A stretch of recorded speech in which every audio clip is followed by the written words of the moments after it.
நம்முடைய தாய் தந்தையார் கடவுளாலும் நம் ஆண்டவர் இயேசு கிறிஸ்துவினாலும் நம் அனைவருக்கும் அருளும் அமைதியும் உண்டாயிருப்பதாக.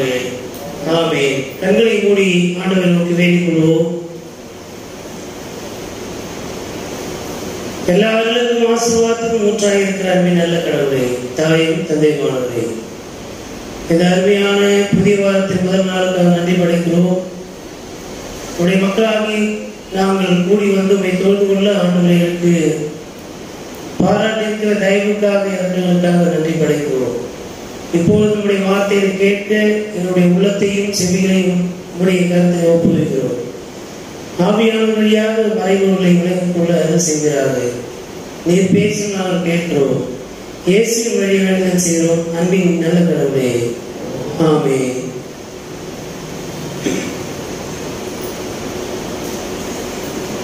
திருத்துவ திருநாளுக்கு பின்வரும் 17ஆம் ஞாயிறு என்று சொல்லப்படுகின்ற இந்த நாளிலே படித்து சிந்திக்கும்படியாக முன்குறிக்கப்பட்டுள்ள நற்செய்தி பகுதி தூய மார்க்கு எழுதிய நற்செய்தி நூல் 2ஆம் பிரிவு திருவசனங்கள் 14 தொடங்கி 22 வரை அடங்கிய பகுதியை படிக்க அனைவரும் வேண்டும் என்று கவனமாக கேட்போம்.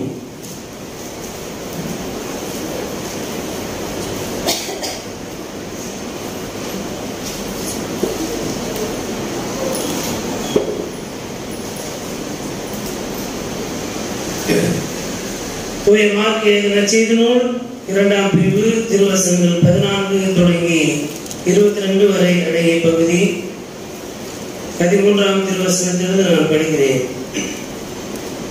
இயேசு மீண்டும் கடலோரம் சென்றார். மக்கள் கூட்டத்தினர் எல்லாரும் அவரிடம் வரவே அவர் அவர்களுக்கு கற்பித்தார். பின்பு அங்கிருந்து அவர் சென்றபோது அல்பேயுவின் மகன் லேவி சுங்கச்சாவடியில் அமர்ந்திருப்பதை கண்டார். அவரிடம் என்னை பின்பற்றி வா என்றார். அவரும் எழுந்து இயேசுவை பின்பற்றி சென்றார். பின்பு அவருடைய வீட்டில் பந்தி அமர்ந்திருந்த போது வரி தண்டுபவர்கள் பாவிகள் ஆகிய பலர் இயேசுவோடும் அவருடைய சீடரோடும் இருந்துள்ளனர். ஏனெனில் இவர்களும் பலர் இயேசுவை பின்பற்றியவர்கள். அவர் பாவிகளோடும் வரி தண்டுபவர்களோடும் உண்பதை பரிசேயரை சார்ந்த மறைநூல் அறிஞர் கண்டு அவருடைய சீடரும் இவர் வரி தண்டுபவர்களோடும் பாவிகளோடும் சேர்ந்து உண்பது ஏன் என்று கேட்டனர். இயேசு இதை கேட்டவுடன் அவர்களை நோக்கி, நோய் அற்றவர்களுக்கு அல்ல, நோயுற்றவர்க்கே மருத்துவர் தேவை. நேர்மையாளர்களை அல்ல, பாவிகளையே அழைக்க வந்தேன் என்றார். யோவானுடைய சீடரும் பரிசேயரும் நோன்பு இருந்து வந்தனர். சிலர் இயேசுவிடம், யோவானுடைய சீடர்களும் பரிசேயருடைய சீடர்களும் நோன்பிருக்க உம்முடைய சீடர்கள் ஏன் நோன்பிருப்பதில்லை என்று கேட்டனர். அதற்கு இயேசு அவர்களை நோக்கி, மணமகன் தங்களோடு இருக்கும் வரை மன விருந்தினர்கள் நோன்பு இருக்க முடியுமா? மணமகன் அவர்களோடு இருக்கும் காலமெல்லாம் அவர்கள் நோன்பு இருக்க முடியாது. ஆனால் மணமகன் அவர்களை விட்டு பிரிய வேண்டிய காலம் வரும். அப்போது அவர்களும் நோன்பு இருப்பார்கள். எவரும் பழைய ஆடையில் புதிய துணியை ஒட்டு போடுவதில்லை. அவ்வாறு ஒட்டு போட்டால் அந்த புதிய துணி பழையதிலிருந்து கிழியும், கிழிசலும் பெரிதாகும். அதுபோல பழைய தோற்பைகளில் எவரும் புதிய திராட்சை மதுவை ஊற்றி வைப்பதில்லை. ஊற்றி வைத்தால் மது தோற்பைகளை வெடிக்க செய்யும், மதுவும் தோற்பைகளும் பாழாகும். புதிய மது புதிய தோற்பைகளுக்கே ஏற்றது என்றார் என்பதிலே Amen.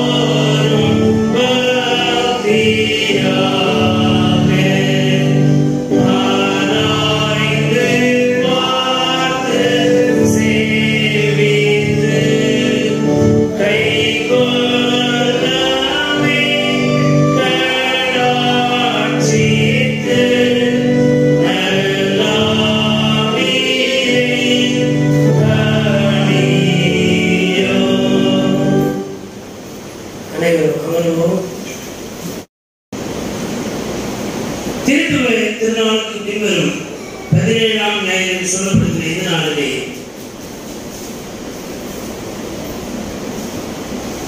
கிறிஸ்தவ சீரத்துவத்திற்கான அழைப்பும் தகுதியும் குறித்து இந்த நாளிலே நாம் சிந்திக்க இருக்கின்றோம். படிக்க கேட்ட நற்செய்தி பகுதியிலே ஆண்டவர் இயேசு வழக்கம் போல மக்களுக்கு போதிக்கின்ற பணியை செய்து வருகிறார். அப்படி கடலோரமாய் மக்களுக்கு போதிக்கின்ற வேளையிலே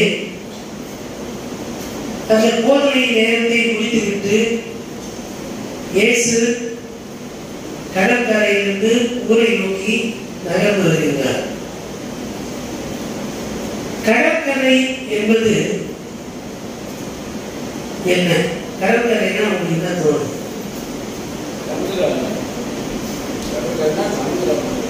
கடற்கரைனா என்ன? மணலும் மணல் சார்ந்த இடமும் கடலும் கடல் சார்ந்த இடமும் சொல்றாங்க. கடலும் கடல் சார்ந்த இடம்னா என்ன?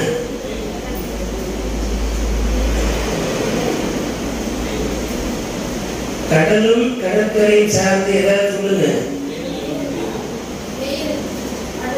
நீர் நிலம்.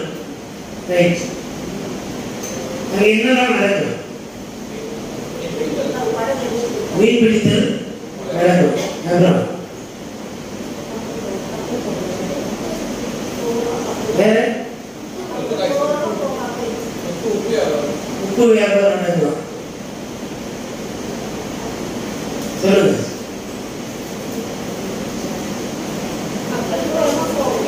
கடலும் கடல் சார்ந்த இடமும் குறித்து தமிழ்ல என்ன இருக்கிறது பாபா சொல்லிட்டாங்க. நெய்தல் நிலம் இல்லையா? உப்பு கிடைக்கிற இடம், மீன் இருக்கும். மீன் மட்டும்தான் இல்லை. முன்னெல்லாம் மீன் கரையில் தான் எழுதிருக்கோம். இப்ப என்ன எழுதுறாங்க? கடல் உணவுகள், கடல் வாழ் உயிரினங்கள், கடல் உணவுகள், ஆங்கிலத்திலே சீ ஃபுட்ஸ் அப்படின்னு தான் கரைக்கு பேர் வைக்கிறாங்க இல்லையா?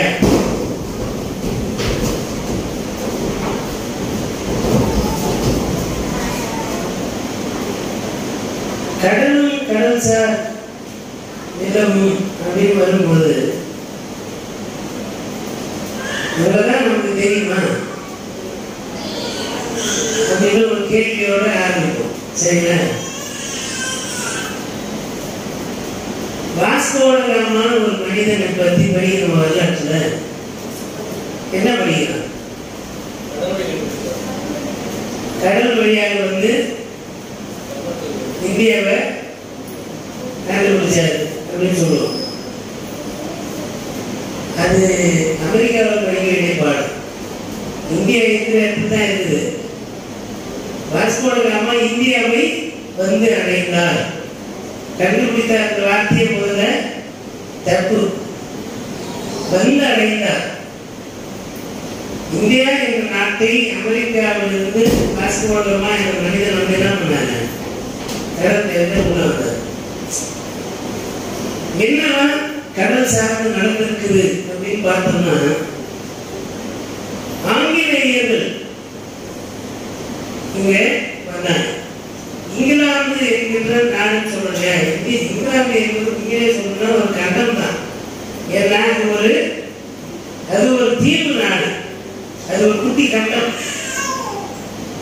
அந்த இங்கிலாந்திலிருந்து கிழக்கிந்திய கம்பெனி இந்தியாவுக்கு வந்தது. படிக்குமா? கல்கத்தாவில் வந்தாங்க. தமிழ்நாட்டில் எல்லா இந்தியாவுடைய பல மாநிலங்களிலே ஆங்கிலேயர்கள் இருந்தார்கள். குறிப்பாக அவருடைய கம்பெனி எங்க ஆபீஸ் தலைமையகமாக இருந்துச்சு கல்கத்தா. அவர்கள் என்ன செய்தார்? வணிகம் செய்தார்கள். இந்தியாவுடைய வளங்களை எடுத்தார்கள். இந்தியாவுக்கும் நல்லது பண்ணாங்க. இந்தியாவுடைய வளங்களை அவங்க நாட்டுக்கு எடுத்து போயிட்டாங்க. அதனால்தான் ஆங்கிலேயர்களை எதிர்க்கிறோம். வேறு, ஆங்கிலேய ஆட்சி என்பது வேறு. ரெண்டுத்தையும் ஒன்னா வந்து பார்க்கக்கூடாது. மிஷனரிமார்கள் என்பவர்கள் வெவ்வேறு நாடுகளிலிருந்து வந்தார்கள், ஊழியம் செய்தார்கள். ஜெர்மனியிலிருந்து வந்தாங்க, ஸ்பெயினிலிருந்து வந்தாங்க, இத்தாலியிலிருந்து வந்தாங்க. இப்படி பல்வேறு நாடுகளிலிருந்து வந்து மிஷனரி பணி செய்தார்கள். ஆனால் ஆங்கிலேய அரசு என்பது இங்கிலாந்து நாட்டை சார்ந்தது. இங்கிலாந்திலிருந்து வந்து பிரித்தானிய ஈஸ்ட் கம்பெனி என்ற பெயரிலே அவர்கள் இந்தியாவிலே மானியம் செய்தார்கள். அவர்கள் 200 ஆண்டுகள் இந்தியாவை ஆண்டார்கள் என்பதெல்லாம் வரலாற்றில் நாம் படிக்கிறோம். இப்போ வாணிபம் செய்வதற்காக கடலை பயன்படுத்தினார்கள். இன்னைக்கு வெளிநாட்டுக்கு போகணும்னா 24 ஹவர்ஸ்ல இன்னொரு நாட்டுக்கு கண்டம் விட்டு கண்டத்துக்கு போயிடலாம்.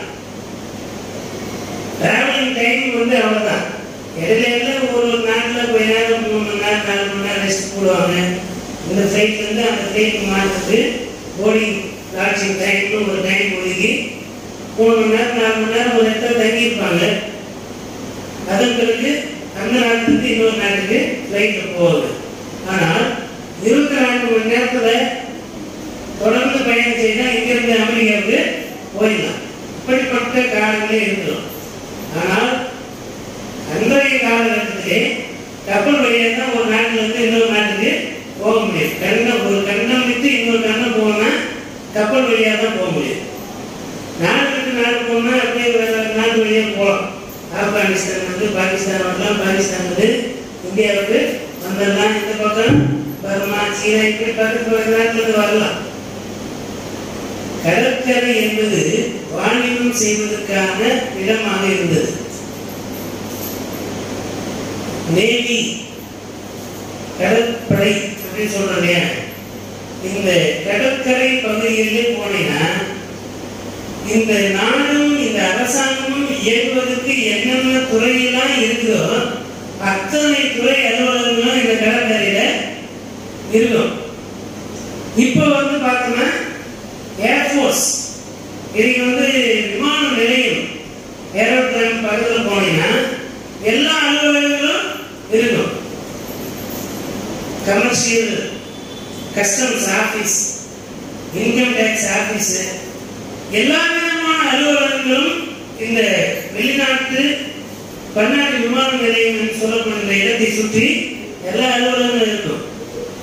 நீங்க ஒரு நாட்டிலிருந்து இன்னொரு நாட்டுக்கு வரும்போது என்ன பொருள் கொண்டு வரீங்க, இங்கிருந்து என்ன எடுத்து போறீங்க, எல்லாவற்றையும் அலசி ஆராய்ந்த பிறகுதான் ஒருத்தர் உள்ள வர முடியும், ஒருத்தர் வெளியே போக முடியும். அப்படிப்பட்ட சூழல் அந்த காலத்துல கடற்கரை ஒட்டிதான் இருந்தது. அதனால்தான் கடற்கரையிலிருந்து வந்த உடனே கஸ்டம்ஸ் ஆபீஸ் எங்க இருக்கு? கடற்கரை ஓரம் இருக்கு. சுங்கச்சாவடிக்குள்ளே ஆண்டரேசு வருகிறார். அப்பெல்லாம் ஒவ்வொரு நம்ம இப்ப சுதந்திரமா இருக்கணும். அதனால தனி மனிதன் வாழ்வதற்காக தனியா டாக்ஸ் ஒண்ணு இல்லை. ஆனால் இப்ப நம்ம வந்து பாத்தீங்கன்னா இப்ப சமகாலத்துல வந்து பிரச்சனை என்னன்னாக்க பண்ணு வாங்கினா வரி கிடையாது, பண்ணுக்குள்ள கிரீம் வச்சா கிரீமுக்கு வரி 18%. சரிங்களா? ஒரு கிரீம் பண்ணு வாங்கினா அதற்கு 18% வரி செலுத்துகின்ற உள்நாட்டில் மக்களை சுதந்திர நாட்டிலேயே வரி போட்டு ஏமாற்றுகின்ற ஒரு கூட்டத்துக்கு பேர் தான் இப்ப இந்தியா நாடு இருக்கிறது. பண்ணு 5 ரூபாய் வச்சுங்க, கிரீம் 10 ரூபாய்னா 10 ரூபாய் கிரீமுக்கு வந்து வரி 18%. இப்போ பண்ணுக்கு உள்ள வந்து கிரீம் வச்சுட்டா அந்த 5 ரூபாய் பண்ணுக்கு வரி. இப்ப தனியா பண்ணு வாங்கினா வரி இல்லைன்னு சொல்லிட்டு பண்ணுக்குள்ள கிரீம் வச்சு அந்த பண்ணுக்கு வரி போடுகின்ற அவலமான ஒரு சூழல தான் இந்த நாடு இருக்குது. காலனி ஆதிக்கம் என்பது அதை விட கொடுமையானது. ஒரு தனி மனிதன் இருந்தால் அந்த நபர் நிற்பதற்கும் நடப்பதற்கும் உறங்குவதற்கு படுப்பதற்கு இடம் தேவையில்லை, அதுக்கெல்லாம் வரி செலுத்தணும். நடந்தா வரி. இப்படி ஒவ்வொரு தனி மனிதனும் வரி செலுத்தி ஆக வேண்டும். அதனாலதான் ஒரு எத்தனை ஆண்டு வயசு நீ போய் ஒரு கூண்டில போடு, ஒரு மீன் வரும், அது வாய்க்குள்ள ரெண்டு வெள்ளி காசு இருக்கு, அதை எத்தனை உணவு எனக்கு வரியா கட்டிடு என்று சொல்லி ஆண்டவர் சொல்லுவார். ஆகவே வரி செலுத்துதல் என்பது சும்மா சாதாரணமான ஒரு விஷயம் இல்லை. ஒரு தனி மனிதன் எங்கே போகிறான், எங்கே வருகிறான், என்ன செய்கிறான், எல்லாவற்றையும் மானிட்டர் பண்ணி கிட்டத்தட்ட நம்ம எல்லாம் சுதந்திரமா இருக்கிறதா நம்ம நினைப்போம். நம்ம ஊருக்குள்ளே இருக்கிற வரைக்கும் நம்ம சுதந்திரமா இருக்கிற மாதிரி நமக்கு தெரியும். ஒரு டோல்கேட் காரணம்னா நம்ம எங்கே இருக்கிறது, அந்த டோல்கேட் என்ன பண்ணுவோம் சொல்லும், இந்த கார் இந்த வழியா போச்சு, அங்கே பார்த்தா அங்கே சிசிடிவி இருக்கும், எல்லாமே நம்ம கவரேஜ் பண்ணியிருக்கோம். அந்த காருக்குள்ளே யார் பயணிக்கிறாங்க உட்பட எல்லாவற்றையும் கண்காணிக்கக்கூடிய உலகத்திலே இருக்கிறோம். சுதந்திரம் என்ற பெயராலே இங்கே மறைமுகமான ஒரு டிஜிட்டல் ஸ்லேவரிக்குள்ளதான் நாம இருந்து கொண்டிருக்கிறோம். கணினி மயமாக்கப்பட்ட ஒரு சிறைக்குள்ளாக நாம் வாழ்ந்து கொண்டிருக்கிறோம். போன் வச்சிருக்கிறோம், லொகேஷன் இருக்கணும், நாம் எங்க இருக்கிறோம் அந்த லொகேஷன் அந்த போன் என்ன பண்ணுது காட்டி கொடுக்குது இல்லையா? நாம் செய்வதை யாருமே பார்க்கல நாம நினைச்சிட்டு இருக்கோம். நம்முடைய ஒவ்வொரு அசைவுகளையும் கண்காணித்துக் கொண்டே இருக்கிறது உலகம். இப்படிப்பட்ட நிலையிலே நாம் பரிசுத்தமாக வாழ்கிறோமா இல்லையா என்பதை ஆண்டவர் கண்காணித்துக் கொண்டிருக்கிறார். யூதா எழுதின திருமுகம் பைகை கேட்ட 20-25 வசனத்திலே உங்கள் வஸ்திரம் கரைபடாதபடிக்கு உங்களை பரிசுத்தமாக காத்துக் கொள்ளுங்கள் என்று திருவசனம் சொல்லுகிறது. வஸ்திரத்தால் கரைபடாத ஒரு வாழ்வு, தூய்மையான வாழ்வதற்கு நாம் அழைக்கப்படுகின்றோம். கடவுளுடைய வார்த்தைகளின்படி, கடவுள் நமக்கு மோசையின் மூலமாக கொடுத்திருக்கின்ற கட்டளைகளின்படி நாம் வாழ்வதற்கு அழைக்கப்படுகிறோம். கட்டளைகள் நம்மை கண்காணித்துக் கொண்டே இருக்கின்றன. பொய் சொல்லாமல் இருப்பாயாக என்று கட்டளை சொல்லுகிறது. நம்ம பொய் சொல்லிட்டோம்னா அந்த கட்டளை நமக்கு என்ன பண்ணோம் உணர்த்தணும். பொய் சொல்லாத இருப்பாய் என்று சொல்லியிருக்கிறேன், ஆனா என்ன பண்றேன் பொய் சொல்றியே. அப்ப கட்டளைகள் நம்மை கண்காணித்துக் கொண்டிருக்கின்றன. கட்டளைகளின் வழியாக கடவுள் நம்மை கண்காணிக்கிறார். கடவுளுடைய கண்காணிப்பு என்பது அழிப்பதற்கானது அல்ல, நெறிப்படுத்தி ஒழுங்குபடுத்தி வாழ்வை சுதந்திரித்துக் கொள்வதற்கானதாகவே இருக்கிறது. ஆகவே கடவுளுடைய கண்காணிப்புக்குள்ளே நாம் இருக்கின்ற போது கடவுளின் சாயலோடு கடவுளுடைய மகிமைக்குள்ளாக வாழ்கின்ற மக்களாக நாம் இருக்கின்றோம். பரிசுத்தமான வாழ்வதற்கு நாம் அழைக்கப்படுகின்றோம். பரிசுத்தமாக வாழ்வது என்பது எளிமையான ஒரு செயல் அல்ல. நாம் எல்லாருமே பாவம் செய்கிறோம், எல்லாமே மீறுதல்களை செய்கின்ற மக்களாக இருக்கிறோம். ஏதோ ஒரு நிலையிலே கடவுளுடைய கட்டளைகளை மீறுகின்றவர்களாக, கடவுளுடைய வார்த்தையை கீழ்ப்படியாத மக்களாக நாம் இருந்து கொண்டிருக்கின்றோம். அப்படிப்பட்ட நிலையிலே கடவுளின் வார்த்தையை நாம் செவி கொடுத்து கேட்கவும், கடவுளின் வார்த்தையை நாம் படிக்கவும் நாம் அழைக்கப்படுகிறோம்.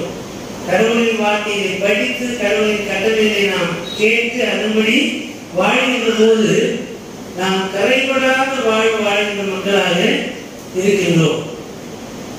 திருமறையிலே ஒரு மனிதனை குறித்து சொல்லுகின்ற போது மாசற்றவன் என்ற பெயர் அவருக்கு கொடுக்கப்படுது. யாருக்கு?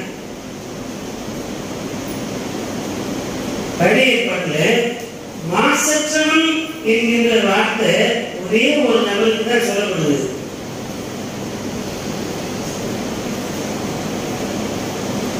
மோசே தன் வீட்டில் எங்கும் கடவுளுக்கு உண்மையா இருந்தார்.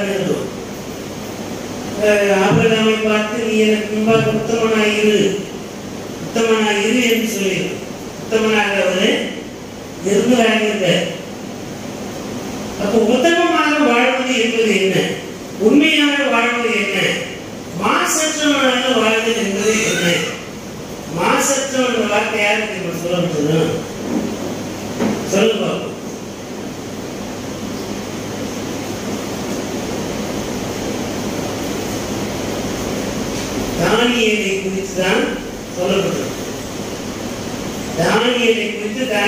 புத்தகம் எழுதப்படுகிற போது அது தானியேல் எழுதின புத்தகம் கிடையாது. அதை நான் முதல்ல சொல்றேன். தானியேலை குறித்த புத்தகமே தவிர அது தானியேல் எழுதின புத்தகம் கிடையாது. தானியேலுடைய வாழ்வு என்பது மாசற்ற ஒரு வாழ்வு. ஆண்டவர் இயேசு இந்த உலகத்திலே மாசற்றவராக வாழ்ந்தார். நீ பள்ளியில் நற்செய்தியை பார்த்தோம்னா இயேசு பாவிகளோடு உணவருந்துகிறார் என்று இருக்கும். அப்படி சொல்லுவதின் வழியாக பரிசேயர்களும் மறைநூல் அறிஞர்களும் என்ன சொல்ல விரும்புகிறார்கள் என்றால் இயேசுவுக்கு பாவி என்று ஒரு பட்டம் கட்ட முயற்சி செய்கிறார்கள். ஆனால் இயேசு பாவியா? இயேசு பாவி கிடையாது. சரி, அங்கிருந்து அவர் பாவிகளோடு தான் இருந்தாரா? திருமறையினுடைய இறையினை புரிந்து கொள்ள முற்படுகிற போது ஒரு மனிதன் பாவம் செய்தால் நீ இந்த பாவத்தை செய்கிறாய் என்று சொல்லலாம், ஆனால் நீ பாவி என்று சொல்லக்கூடாது. ரெண்டுக்கும் வித்தியாசம் தெரியுங்களா? பாவம் செய்திருக்கிறார் என்று சொல்லுவது என்பது வேறு, நீ ஒரு பாவி என்று சொல்லுவது என்பது வேறு. ஒரு செயலை செய்வதனாலேயே அவருக்கு அப்படி ஒரு பெயரை கொடுத்து விடக்கூடாது. அது மாத்திரமே அவருடைய தொழிலா இருக்குது. ஒருவர் ப்ரொஃபஷனலா பாவம் செய்வதை தொழிலாக வைத்திருக்கிறார் என்றால் அவர் அந்த தொழிலை புரிந்து அவருக்கு பாதின்னு வேறு. ஆனால் எப்பொழுதோ ஒரு முறை கவனக்குறைவாக அல்லது தெரியாமல் செய்கின்ற தவறுகளை முன்னிட்டு ஒரு முறை ஒரு தவறு செஞ்சுட்டாருக்காக அவர் காலம் பூரா அந்த பேரை சொல்றது இல்லை. அப்படி செய்வதே ஒரு பாவம் தான். ஆகவே பாவம் செய்கிறதை உணர்த்த வேண்டுமே தவிர ஒருவருக்கு பாவி என்று பட்டம் கட்டுவது நம்முடைய வேலை கிடையாது. பாவத்தை உணர்த்த வேண்டுமே தவிர நீ பாவி என்று அவர் உள்ளாக குற்ற மனப்பான்மையை குற்ற உணர்ச்சி ஏற்படுத்தி அவர் அந்த குற்ற உணர்வுக்குள்ளாக வடிந்து போக செய்வதற்கு நாம் காரணமாக இருக்கக்கூடாது. ஆனால் பரிசேயர்களும் மறைநூல் அறிஞர்களும் சமய அதிகாரங்கள் எப்போதும் என்ன செய்யலாம்? ஒருவரை பாவி என்று சொல்லி நீ இந்த பாவத்திலிருந்து விடுபட வேண்டுமானால் நீ காணிக்கை செலுத்தணும், பாவ மன்னிப்பு சீட்டு வாங்கணும், பாவ மன்னிப்புக்கு ஏதுவாக பலி செலுத்த வேண்டும். அப்ப ப்ரொஃபஷனல் ரிலீஜியன் என்ன செய்யுது அப்படின்னா, நிறுவனமயமாக்கப்பட்ட இந்த சமயம் என்ன செய்யுதுன்னா, ஒரு தவறு செய்து விட்டதுனாலே அந்த மனிதனை பாவி என்று அடையாளப்படுத்தி அவரை ஒவ்வொரு முறையும் பாவம் செய்ய தூண்டிவிட்டு அதன் வழியாக லாபம் ஈட்டுகின்றதாக நிறுவனமயமாக்கப்பட்ட ரிலீஜியன் சமயம் இருக்கிறது. இயேசு பாவம் செய்து பாவங்கள் என்று இந்த நிறுவனமயமாக்கப்பட்ட சமய தலைவர்களாக புறம் தள்ளப்பட்ட மக்களோடு தம்மை அடையாளப்படுத்திக் கொண்டார். நாம் இருக்கிறோம், நம்மிடத்தில் நிறைய தவறுகள் இருக்கும். நம்முடைய நண்பர்கள் இருக்கிறாங்க, ஒரு குடிக்கிற பழக்கம், ஒரு புகைக்கிற பழக்கம் இருக்கும், இன்னொருக்கு வேற ஏதோ ஒரு பழக்கம் இருக்கும், அவரோடு நாம் நட்பு வைத்திருப்போம். அப்படி நட்பு வைத்திருப்பதனாலே இந்த உலகம் என்ன சொல்றது? பணமாத்துக்கு பால் குடிச்சாலும் கல்லுதான் குடிச்சேன்னு சொல்லணும்னு சொல்லி நம்மை குற்றப்படுத்துகிறது. ஆனால் இயேசுவை அப்படித்தான் இவர்கள் பார்க்கிறார்கள். இவர் பாவிகளோடு இருக்கிறார் அப்படி சொல்லுவதன் வழியாக இயேசுவை பாவி என்று சொல்ல முயற்சிக்கிறார்கள். ஹாஸ்பிட்டல்ல உடல்நிலை சரியில்லாமல் இருக்கிற நோயாளிகள், ஹாஸ்பிட்டல் உள்ள போறவங்க எல்லாம் நோயாளிகள் சொல்ல முடியுமா? டாக்டர்களும் அங்கதான் இருக்கிறாங்க, நர்ஸுங்களும் அங்கதான் இருக்கிறாங்க. இப்போ ஹாஸ்பிட்டல் உள்ள போனாலே இல்ல ஹாஸ்பிட்டல் உள்ள இருந்து வெளியே வந்தாலே அவங்க நோயாளியா தான் இருப்பாங்க சொல்லுவது எப்படி அபத்தமானதோ அப்படித்தான் பாவம் செய்கிற மக்களோடு இருப்பதினாலேயே ஒருவரை பாவி என்று சொல்லுவது. அதனால்தான் ஆண்டவர் சொல்கிறார், நான் பாவம் செய்கிற மக்களோடு இருக்கிறேன் தான். ஆனால் நானும் பாவம் செய்வதற்காக அல்ல, பாவம் செய்கிற மக்களை பாவத்திலிருந்து விடுவித்து காப்பாற்றி அவருக்கு மீட்பு வாழ்வை அருள்வதற்காக நான் அந்த மக்களோடு இருக்கிறேன். நீங்கள் அவர்களை பாவி என்று சொல்வதனாலே அவர்கள் பாவிகள் அல்ல. நீங்கள் உங்களை நேர்மையாளர்கள் என்று சொல்லிக் கொள்வதற்காக மற்றவர்களை பாவி என்று சொல்லுகிறீர்கள். பல நேரத்தில் நாம் அப்படிதான் நினைக்கிறோம். ஒரு பரிசேயன் ஜெபம் பண்ண போனா, ஒரு ஆயக்காரனும் ஜெபம் பண்ண போனா, பரிசேயன் நான் கட்டளைகளை கடைபிடிக்கிறேன், உபவாசம் செய்கிறேன், எல்லாமே கடைபிடிக்கிறேன், இந்த ஆயக்காரனை போல இல்லை. ஆயக்காரன் வெளியில் நின்று மார்பை அடித்துக் கொண்டு பாவியாகி என்ன திருமையாயிரும் என்று சொல்லுகிறார். இந்த ரெண்டு பேர்ல யாராக நம்ம பார்க்கணும்? நானும் உபவாசம் பண்ண, நானும் கட்டளைகளை கடைபிடிக்கிறேன் என்று பரிசீலனை போல இருக்கிறோமா? அல்லது நான் பாவம் செய்திருக்கிறேன், அதை அறிக்கை செய்கிறேன் அப்படின்ற இடத்துல இருக்கிறோமா? நான் பாவிதான், நான் தப்பு பண்ணிருக்கிறேன், என்ன நான் திருத்திக்கணும்னு நினைக்கிறேன்னு பகிரங்கமா எத்தனை பேர் சொல்லிடுறோம்? யாரும் பெரும்பாலும் பொதுவாக பகிரங்கமான சொல்லுறது கிடையாது.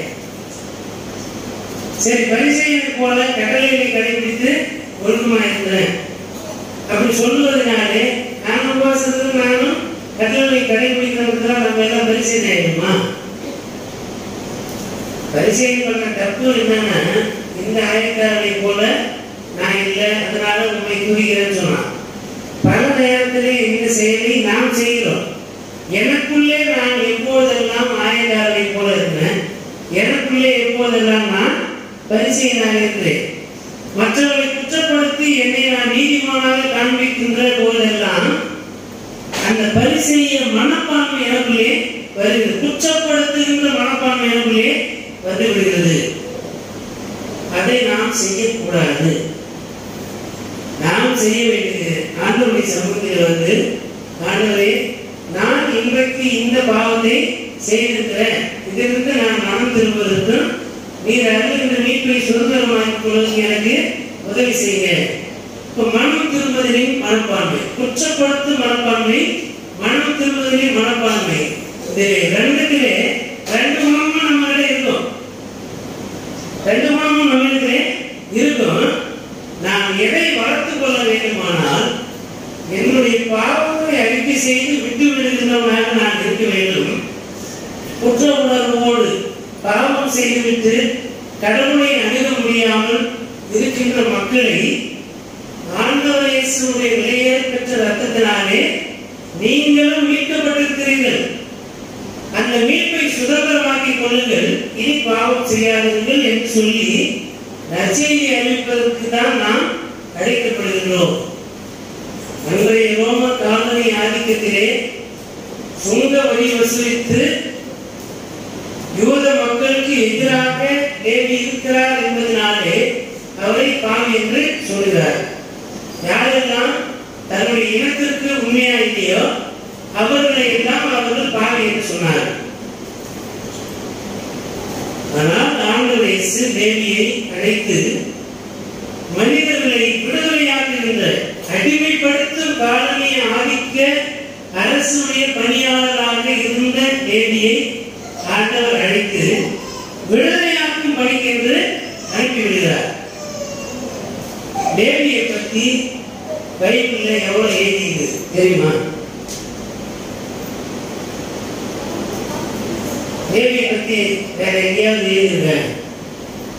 இயேசு சீடராக அழைத்தார் இருக்கும், வேற எங்கேயுமே தேவியை பற்றி இருக்காது. ஆனால் லேவி எழுதின நற்செய்தி நூல் தான் எது? மத்தேயு நற்செய்தி நூல்.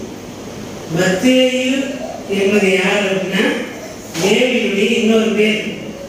மத்தேயு நற்செய்தி நூலுடைய ஆசிரியர் தான் லேவி. ஆக சுங்க வரி வசூலிக்கின்றவனாக இருந்த பிற இன மக்களை குற்றப்படுத்திக் கொண்டிருக்கின்ற யூத இனத்திலே பிறந்தவனாக இருந்த அந்த லேவி யூத பிற இன மக்களை கிறிஸ்துவர்களை கூட்டி சேர்க்கவும் தன் வாழ்நாள் எல்லாம் நற்செய்தி பணியாளராக பணி செய்திருக்கிறார். என்னை பின்பற்றுவா என்றார்.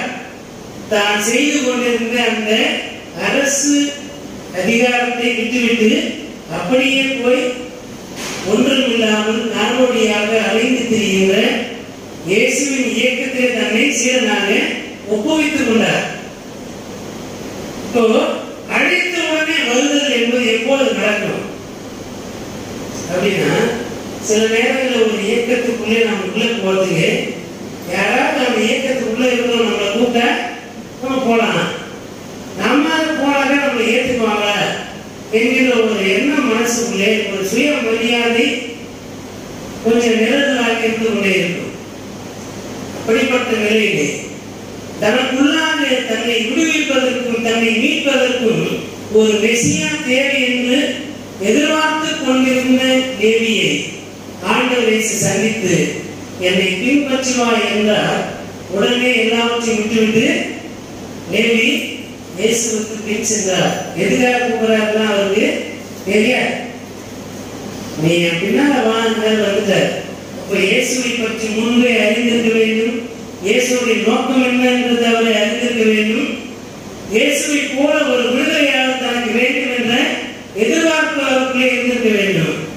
எனவே இயேசு பலரை விடுதலையாக்குகிறார், விடுவிக்கிறார் என்கிற உணர்வு லேவிக்குள்ளே இருந்தபடினாலே லேவி இயேசுடைய அழைப்பு கீழ்ப்படிந்த உடனடியாக வந்துவிட்டார். வந்ததுனால்தான் இயேசு பார்த்து இவர் பாவிகளோடும் நாயக்காரர்களோடும் உணவருந்துகிறார் என்று சொல்லி இயேசுவை குறித்து முறுமுறுக்கிறார்கள்.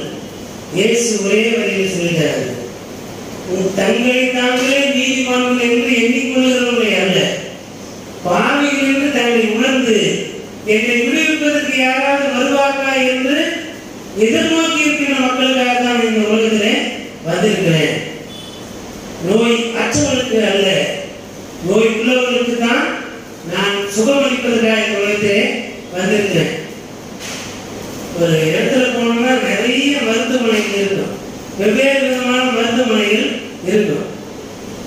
சிம்பிளா சொல்லணும்னா ஒரு மெடிக்கல்ல போனா நிறைய மருந்துகள் இருக்கும். எதுக்கு மருந்துலாம் மருந்து அடிச்சு என்ன பண்றாங்க அப்படின்னு ஒரு கேள்வி நமக்குள்ளே வரலாம். ஆனா அந்தந்த வியாதி இருக்கிறவங்களுக்கு அந்தந்த மருந்து தேவைப்படும் போது தான்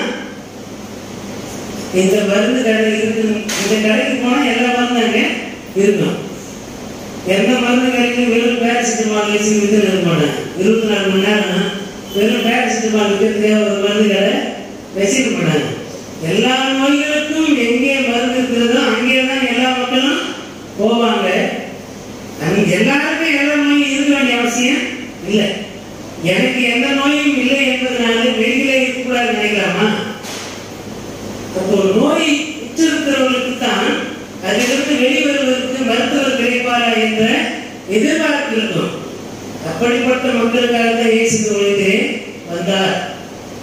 நான் ரட்சிக்கப்பட்டிருக்கிறேன் என்ற நம்பிக்கை எனக்கு இருக்கிறது. ஆண்டவர் இயேசு என்னோடு இருக்கிறார், அவர் என்னை குணமாக்குகிறார், என்னை விடுதலையாக்குகிறார், நான் வாழ பெற்றிருக்கிறேன் என்றால் எனக்கு போதும் நினைக்கிறேன். நான் இன்னொருவருக்கு ஏன் அவர் தேவைன்னு நினைக்க கூடாது. எல்லாருக்கும் இயேசுவை கொண்டு போய் சேர்க்கின்ற வேலையை செய்ய வேண்டியது நம்முடைய வேலை. ஆண்டவர் இயேசுடைய விலையை பெற்ற ரத்தத்தினாலே நாம் மீட்கப்பட்டிருக்கிறோம். எல்லாரும் மீட்கப்படுவதற்காக அந்த மீட்பு பணியை செய்வதற்கு நம்மை நாம் ஒப்பு கொடுக்க வேண்டும். அதற்காகவே ஆண்டவர் இயேசு நம்மை அழைக்கிறார். ஆகவே நாம் வாழ்கின்றது வாழ்க்கை கிறிஸ்துவின் சீரனாக இருப்பதற்கு மனம் திரும்புகின்ற உணர்வும் சிந்தனை நமக்கு இருக்க வேண்டும். மனம் திரும்பின பிறகுதான் நமக்குள்ளாக தூய்மையான வாழ்வு வரும். ஒன்று பிறக்கும் போதே நாம் தூய்மையானவர்களாக இருக்கிறோம். இந்த உலகத்திற்குள்ளே வந்த பிறகு நாம் பாவம் செய்கிறோம். பாவம் செய்த பிறகு மீண்டும் சுகமாக வேண்டும், நான் ஒழுக்கமுள்ளவனாக கடவுளுக்கு உகந்த பிள்ளையாக இருக்க வேண்டும் என்ற உணர்வு ஒவ்வொரு நாளும் நமக்கு இருக்க வேண்டும். அந்த உணர்வுக்கு பேர் தான் மனம் திரும்புதலின் உணர்வு. அந்த உணர்வு நமக்குள்ளே இருக்க வேண்டும் என்பதை ஆண்டவர் நம்மிடத்திலே எதிர்பார்க்கிறார். யோவான் ஸ்நானன் இந்த உலகத்துக்குள்ளே அவர் வாழ்ந்த போது செய்த ஊழியத்துடைய முதல் செய்தி என்ன? The crystal message of the John the Baptist. யோவான் ஸ்நானனுடைய ஒரே செய்தி என்ன சொல்லி பார்ப்போம். ஒரே செய்தி தான் எல்லாத்தையும் சொன்னார் யோவான். என்ன நற்செய்தி? நமக்கு நற்செய்தினாலே என்ன பிரச்சனை? ஆசீர்வாதமா இருக்குன்னு சொன்னா நற்செய்தி. உங்களை கடவுள் 1000 மடங்கு ஆசீர்வதிப்பாருன்னா அது நற்செய்தி. மனம் திரும்புங்கன்னு சொன்னாக்கா அது கசப்பான செய்தி. நீங்க தப்பு பண்றீங்க, மனம் திரும்புங்க அப்படின்னு சொல்லிட்டா நமக்கு பொல்லாத கோபம் வந்துடும்.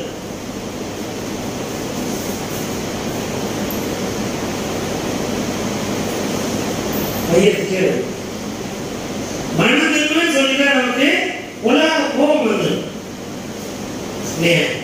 ஆனால் யோவான் ஸ்நானனுடைய முதல் செய்தியே தான் மனம் திரும்புங்கள், பரலோக ராஜ்யம் சமீபமாக இருக்கிறது. மனம் திரும்புங்கள். படிக்க கேட்ட ஆதியாகமம் 4ஆம் அதிகாரத்திலே கடவுளாகிய ஆண்டவர் காயினிடத்திலே பேசுறார். என்ன பேசுறாரு? காயினே, உன் சகோதரனாகி ஆபேல் எங்கே அப்படின்னு கேட்கிறார். காயினும் காணிக்கை செலுத்துகிறான், ஆபேலும் காணிக்கை செலுத்துகிறான். ஆபேலின் காணிக்கையை ஆண்டவர் அங்கீகரிக்கிறார், காயினுடைய காணிக்கையை ஆண்டவர் அங்கீகரிக்கிறார். அவனுடைய கோபம் எங்க இருக்கணும்? கடவுளை தான் கேட்கணும். ஏன் சாமி அவனுடைய காணிக்கையை ஏற்றுக்கிட்ட, என் காணிக்கையை புறக்கணிச்சிட்ட? இன்னும் கூட சொல்லணும்னா, அவன் காணிக்கையை ஏற்றுக்கிட்ட கேட்கிற கேள்வி கூட நமக்கு உரிமை கிடையாது. என்னையே புறக்கணித்தீர்கள், என் காணிக்கையை அங்கீகரிக்கவில்லை. உங்களுடைய அங்கீகாரத்தை பெறுவதற்கு நான் என்ன செய்யணும்? அதான் காயின் என்ன பண்ணிடணும்? கடவுளை கேட்கணும். கடவுள் ஆபேலை காணிக்கை ஏற்றுக்கொண்டார், காயினுடைய காணிக்கை ஏற்றுக்கொள்ளவில்லை என்பதற்காக காயின் ஆபேலுக்கு எதிராக கொலைகளை கொண்டு அவனை கொலை செய்தது பாவம், நியாயம் இல்லாத குற்றம். அடிப்படை நியாயமே அதுல இல்லை. இன்னைக்கு பல நேரம் இல்லை. அப்படிதான் நாம் வாழ்ந்து கொண்டிருக்கிறோம். காரணம் இல்லாமல் நமக்கு அடித்துக்கொண்ட மனிதர்களை பகைத்துக் கொண்டிருக்கிறோம். யாரோ ஒருவர் செய்கின்ற செயலுக்காக நாம் யாரோ ஒருவரை நாம் பகைத்துக் கொண்டிருக்கிறோம். இப்படிப்பட்ட சூழ்நிலை ஆண்டவர் காயினுக்கு உணர்த்துகிறார். காயினோடு முறையாடுகிறார். எங்கே ஒரு சகோதரர் அப்போ எடுத்த உடனே தவறு செய்யணும்னா பண்ணலாம், அப்படியே தன்னை ஒப்படைக்க மாட்டான். கொஞ்சம் தீவிரவாதமான பேசிதான் இருக்கும். அப்படிதான் காயின் என்ன பண்றான்? நான் என்ன அவனுக்கு வேலை இருக்கான், அவனை பார்க்கத்தான் என் வேலையா என்று கேட்கிற போது, நீ ஒன்றும் அவனுக்கு காவல்காரன் இருக்க வேண்டிய அவசியம் இல்லை. நீ ஏன் அவனை கொலை செஞ்ச? அவனுக்கு ரத்தம் என்னது எட்டியதுன்னு சொல்லும் போதுதான் காயினுக்கு கடவுளை குறித்த பயம் வருது. பயம் வந்த உடனே கடவுள் இப்போது அவனை தண்டித்து விடுவார், இந்த தேசத்திலிருந்து உங்களை நான் என்ன பண்ணேன் பார்த்து கொள்றேன், ஒரு அடையாளத்தை போட்டு எங்கேயாவது ஓடிடும். காயினை பார்க்கிற எவனும் கொன்று போடுவானே என்று கடவுளத்திலே தன்னை ஒப்புவிக்கிற போது, காயினை கொள்ளுகிற எவன் மீதும் 7 பழி சுமரும் என்று சொல்லி ஆண்டவர் சொல்கிறார். அப்படி சொல்லுவதனாலே குற்றம் செய்கிறவர்களை எல்லாம் கடவுள் காப்பாற்றுகிறாரா என்றால் அப்படி அல்ல.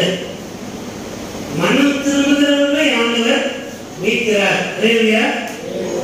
காயின் கொலை செய்வதனாலே அந்த கொலை செய்ததை கடவுள் நியாயப்படுத்தவில்லை. அது நிமித்தமாக அவனை தண்டிக்காமல் விடவும் இல்லை. அவன் தன் வாழ்நாள் எல்லாம் இந்த தவறு செய்திருக்கிறோம், இனி தவறு செய்யக்கூடாது என்கின்ற ஒரு அடையாளத்தை காயினுக்கு ஆண்டவர் கொடுத்து அனுப்புகிறார். பொதுவாகவே நான் ஒருத்தருக்கு எதிராக ஒரு தீமை செய்ய அவர் எனக்கு திரும்ப தீமை செய்கிறாருன்னா பயம் விட்டு போயிடும். நாம் ஒருத்தருக்கு எதிராக தீமை செய்து அது அவருக்கு தெரிஞ்சிச்சு, ஆனா கேட்காம இருக்கிறார். நமக்கு என்ன தோணும்? அவரை தாண்டி தாண்டி பதுங்கி பதுங்கி பதுங்கி என்ன பண்ணுவான்? போய்கிட்டே இருக்கும். அவர் கேட்காத வரைக்கும் நமக்குள்ள அந்த பயம் இருந்து கொண்டே இருக்கும். குற்ற உணர்ச்சி இருந்து கொண்டே இருக்கும்.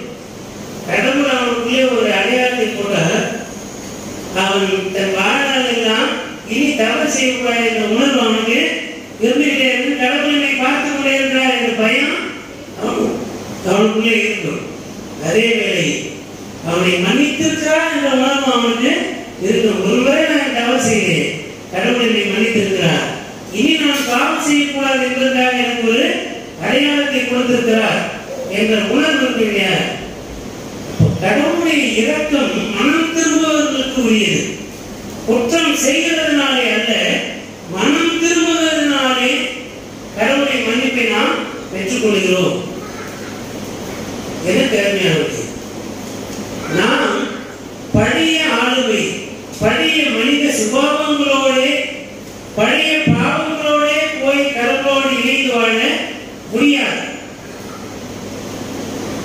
மாறாக நாம் கிறிஸ்துவனுடைய இரத்தத்தினாலே மீட்கப்பட்டவர்களாக, கிறிஸ்துவனுடைய அந்த மீட்பின் வல்லமைக்கு என்னை ஒப்புவிக்கிற போது, நான் பாவிதான் ஆனாலும் நீர் மாசற்ற ரத்தம் சிந்தினேன், வா என்று என்னை அழைத்து என் மீட்பரே வந்தேன் என்று சொல்லி அறிக்கையிட்டு நம்முடைய பாவங்களை விட்டு ஒழிக்கின்ற போதுதான் ஆண்டவர் நம்மை மன்னிக்கிறார், மீட்டுக் கொள்கிறார். அந்த மீட்பு வாழ்விலை நாம் நிலைத்திருக்கிற போது, நாம் பெற்றுக்கொண்ட மீட்பை மற்றவர்களுக்கு சாட்சியாக அறிவிக்கின்ற போது, அங்கே நான் கிறிஸ்துவின் சீடனாகிறேன். கிறிஸ்துவனுடைய மீட்பு செயலுக்கு நற்செய்தியாக சான்று பகிர்ந்தவனாக நான் மாறுகிறேன். அந்த விதமான பணிக்கு தான் ஆண்டவர் நம்மை அழைக்கிறார். என்னுடைய சுயநீதியிலே நின்று கொண்டு மற்றவரை குற்றவாளிகள் என்று தீர்ப்பிடுவதற்கு அல்ல, குற்றம் செய்துவிட்டேன் என்று குற்ற உணர்வோடு வாழ்கின்ற மக்களை உன்னை குற்றமற்றவனாக்குவதற்காக ஒரு ரத்தம் செய்திருக்கிறார். எனவே வா போலாம். நம்மை நீதிமான்கள் ஆக்குகிறவர் நம்மோடு கூட இருக்கிறார். ஆண்டவர் இயேசுவுக்கு உன்னை ஒப்புக்கொடு, அவர் உன்னை நீதிமானாக்குவார் என்று சொல்லி குற்றமுணர்வோடு வாழ்கின்ற மக்களை விடுதலை வாழ்வுக்கு வழிநடத்துவதற்காக இந்த நாளிலே கிறிஸ்துவை சீர்திருத்தத்திற்கு என்று ஆண்டவர் நம்மை அழைக்கிறார். நீ பாவி என்று மறைத்திருந்தார்கள், உன் பாவங்களை உண்மையிட்டு அகற்றி உன்னை விடுதலையாக்குவதற்காக ஆண்டவர் உனக்காக ரத்தம் சிந்திருக்கிறார் என்று நம்மை பார்த்து திருமறை சொல்கிறது. ஆகவே நம்முடைய பாவங்கள், நம்முடைய மீறல்கள், குற்றங்கள், குற்ற உணர்வுகள் எல்லாவற்றையும் நம்மை விட்டு அகற்றுவோம், மனம் திரும்புவோம். ஆண்டவரே, நான் செய்த மீறல்கள், பாவங்கள் எல்லாவற்றையும் ஒரு விசை இரக்கமாய் கண்ணோக்கி என்னை மன்னித்துவிடும். இனி நான் பாவம் செய்யாதபடிக்கு என்னை காத்துக்கொள்ளும். உடைய தூய ஆவியினாலே என்னை மறைத்துக் கொள்ளும். உங்களுடைய பரிசுத்த ஆவி என்கின்ற அந்த உரையினாலே என்னை மூடிக்கொள்ளும். அப்போது நான் குற்றமற்றவனாக இருப்பேன் என்று ஒப்பு கொடுப்பதற்கினாலே அழைக்கப்படுகிறோம். யூதர்கள், பரிசேயர்கள், மறைநூல் அறிஞர்கள் மற்றவர்களை பாவிகள் என்றும்,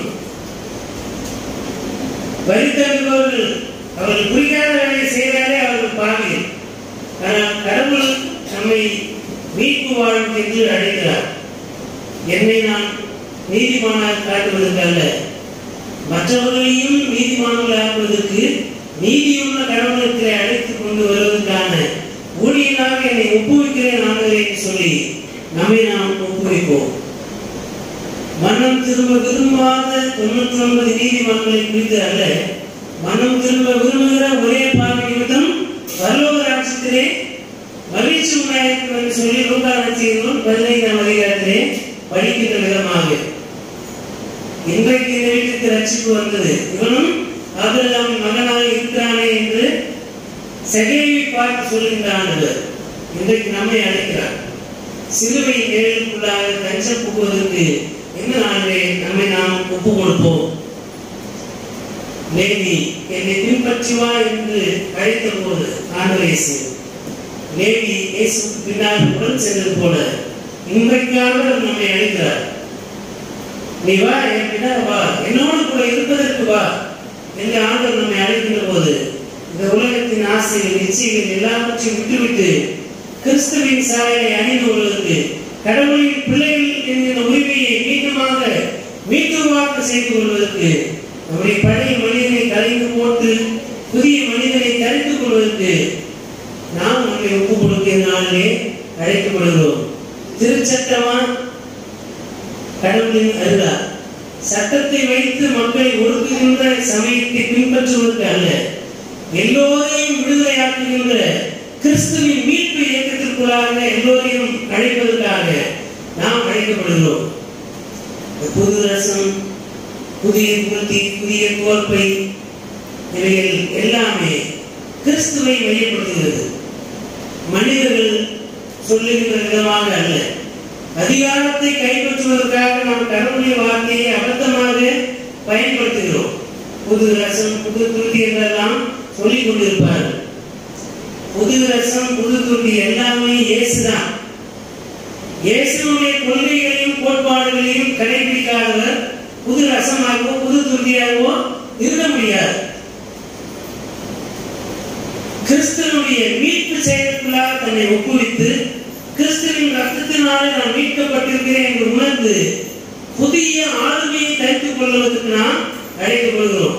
அப்படி புதிய ஆளுமையாக கிறிஸ்துவின் சாயலை அணிந்து கொள்ளுகின்றவர்கள் புது உடன்படிக்கை மக்களாய் இருக்கிறார்கள். ஆகவேதான் திருவசனம் சொல்லும், திருவிழாவிலே பங்கேற்கின்ற போது இது என்னுடைய புது உடன்படிக்கையில் ரத்தமாய் இருக்கிறது.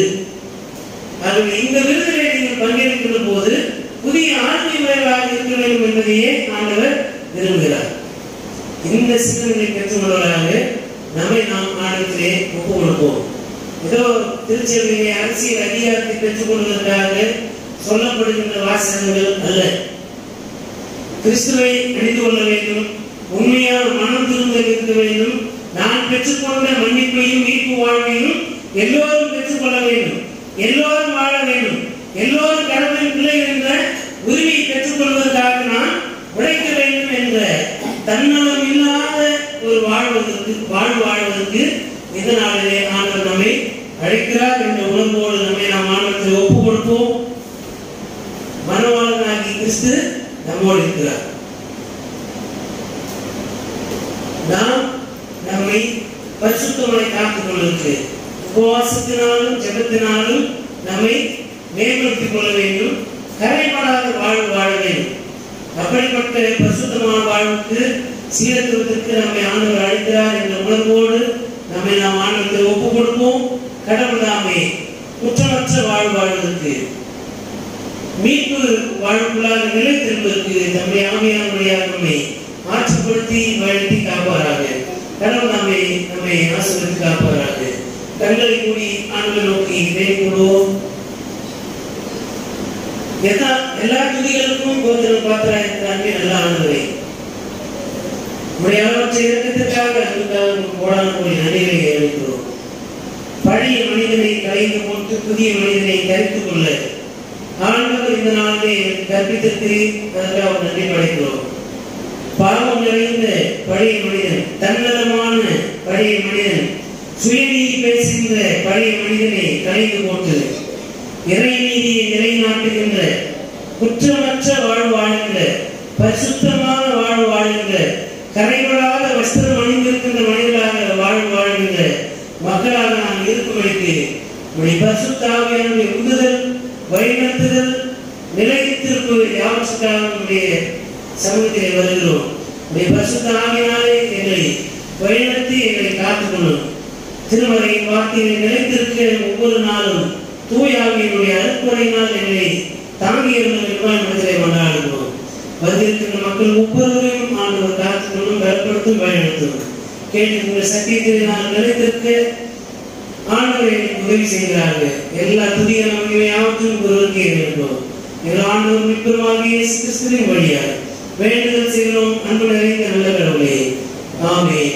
அனைத்து ஆட்சிகளையும் நம்முடைய தாயும் தந்தையுமாகிய கடவுளுடைய அன்பும் நம்முடைய ஆண்டவர் மீட்பராகிய இயேசு கிறிஸ்துவின் அருளும் அமைதியும் தூய ஆவியானவருடைய வல்லமையுள்ள பாதுகாப்பும் பராமரிப்பும் மாறாத நித்திய உடன்படிக்கை உறவும் ஐக்கியமும் நடத்துகிறோம்.